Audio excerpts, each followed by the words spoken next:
lagi, tukar bushing lower arm belakang. So dia akan jadi macam ni.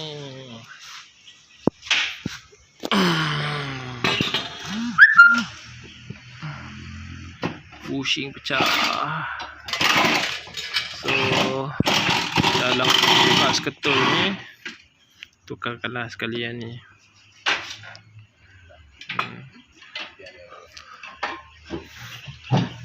Komponen lain tengok sambil-sambil dulu. Ni bushing hub, stabilizer link,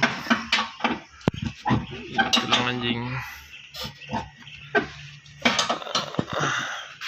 So benda ni separate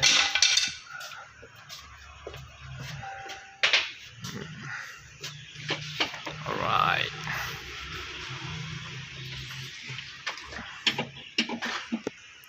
Sambil tu kita tengok visual. Oh, gelap. Tak nampak nur. Sini nampak sikit lah. Siap.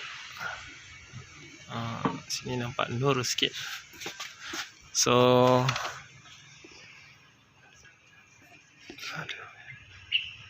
bushing dia kita check.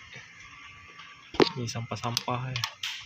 So cara tengok ada free play yang excessive selain daripada physical. Kalau physical nampak crack, tukarkan je. Biar ni okey lah, tak nampak apa.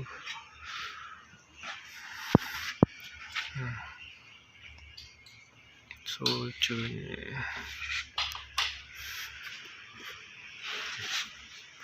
sambil-sambil perhatikan macam ni disc dah makan teruk lah.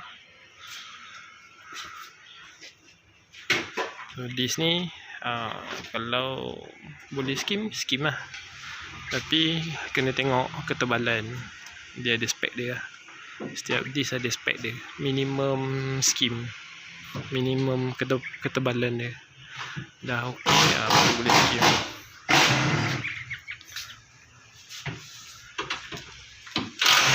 Sama, tengok kasar.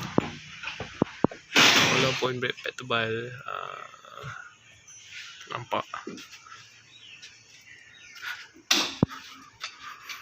Walaupun brake pad tebal, tu.